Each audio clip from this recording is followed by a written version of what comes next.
All right, we got 5 minutes here with Matt Field, Formula Drift driver and business owner. And just want to take a few minutes and ask him about what's been going on with his life. And where I want to start this is back in 2012. I really feel like for people who watch you that they can see that moment that you raced Daigo Saito at Irwindale in 2012 was a real turning point in your career. Take us back to 2012. Tell us how that really did influence the direction you were going with your team. In 2012, it was the second year with this car, and we were doing good.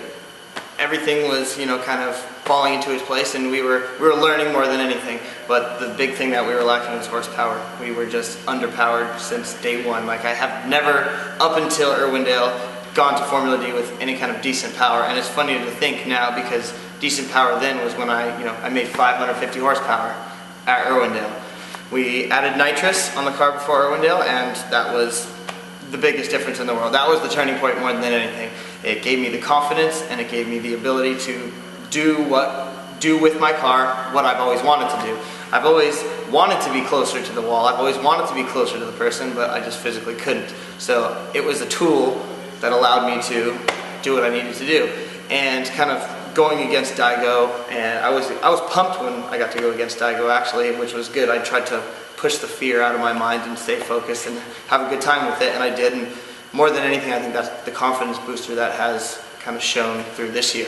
Was it the confidence that you think kind of allowed you to control your adrenaline in that moment? I will say that since last year, since knowing that I can do what I've wanted to do with my car and actually perform how I want to perform internally, it calms me down. I've qualified better consistently this year. I mean, we've qualified top 16 nearly every single round. Well in the top 16, we got a third place qualifying this year. We got our first podium this year. So it really has given me the ability to kind of mellow out and pick my battles. Because, no longer do I have to drive 100% every single round, every single run, and hope that the car makes it and hope that I don't crash. I found the line, and because I have so much horsepower now, and because the car has gone that much further with my driving, it feels like a little bit easier to control and a little bit easier to do what I want to do. So control is a huge factor when it comes to that, and being able to control it in those little tiny moments makes the difference. Huge difference. It was funny, we were talking about it last night because my motor is sitting over there, ripped out of this car, ready to get rebuilt. And before, with 400 horsepower like I was doing the seasons before, before this year, it was like a sailboat. I explained it like a sailboat. Like literally, like at Irwindale, for example, I had 400 horsepower, I would throw it into the inner bank, I would throw it as hard as I possibly could, stay on the gas as long as I possibly could, and if I made it out to the wall, great, I scored a good point, I did a good line. If I go too deep, I don't have the power to dig myself out, and I'm crashing. Utter failure, go home, your weekend's over. So it was literally like a sailboat. I just throw it in there and hope that it sticks and hope that I make it out to where I want to make it. Now, the car is so much better than it's ever been. I can drive it out to the wall, I can put it on the wall, I can put it right up on somebody's quarter panel and not worry about it. And the car has given me the ability to do that. Well, in a high impact environment like Formula Drift, you really are, well, how do you put it kindly? You're not easy on parts. Especially not me, definitely. It seemed like more than once this year you guys were thrashing in the pits. Talk about when that does happen, like during qualifying or even particularly during eliminations, when you do have something epic like that happen, how do you recover from that? It's funny because like even in our Texas, at Texas with our podium, I smashed into Robbie in top 8 or whatever, and we had to fix the front of my car. It kind of knocked it out of alignment a little bit, knocked the front bumper off, had to fix stuff like that. And that just shows how good of a team that you have to have behind you, because I literally get out of the car and instantly you have to do an interview like, oh, you won, that's great, now we want to talk to you. So no matter how bad the car is, you have to do your interview, no matter how much work you have to do. So you have to rely on the guys to do it. And we've really built my car in a way that anything that happens in a normal drift accident, there's nothing we shouldn't be able to fix in 5 minutes. Obviously, bigger impacts, you go into the wall, stuff like that. There's stuff that needs to be done and some stuff that needs to be cut out, but there's really not a whole lot left on the car that's not replaceable, I guess. Oh yeah, and speaking of things that are quickly fixed or quickly replaceable, your poor wing seems like it may have taken the most abuse of any part on any car all season long. As a matter of fact, at Irwindale, I even saw your dad throwing some fiberglass at it. I mean, how important is the wing to your run? I mean, does it look like with the repairs they were making, it may be something that you kind of count on? Yeah, definitely.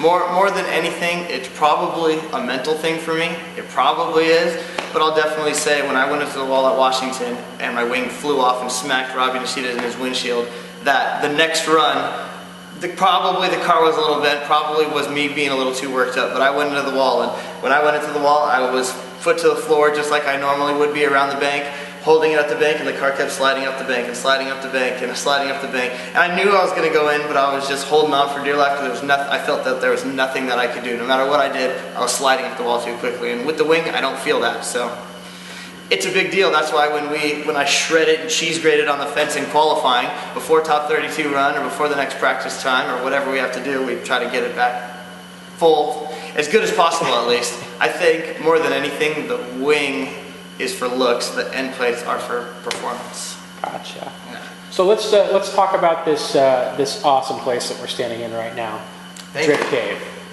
Thank you. Drift Cave. So no just Drift Cave. So talk to us about getting this place started and what you guys do here.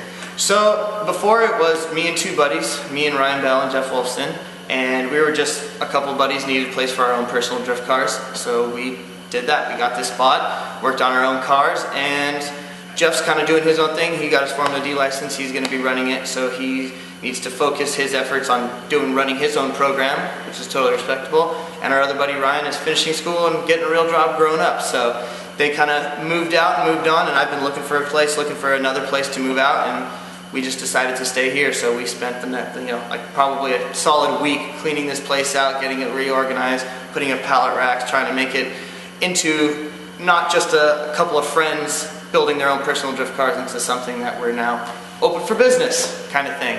So we got the business license, got the reseller's license, and we're trying to do it, and trying to make money and provide for a team and have the Formula D car be the reason why we're all here, but we're all able to make money because we're also running a business out of it. So me and my guys are working at it, staying at it hard, late nights, building some cars. We have an S15 that we're building in the pipeline. We're finishing up Charles Ng's car, so it's cool. We have stuff lined up, and something even cooler, my buddy Chris Mills, he's kind of been my little prodigy since I found him as a little drift kid, smashed into the wall up on Calaveras and the mountain roads, and he's now got his Formula D license, and he's moved into our shop, and he's building his car at our shop, so it's going to be cool. It's a shop full of Nissans with LSs with tons of horsepower, so how can you go wrong?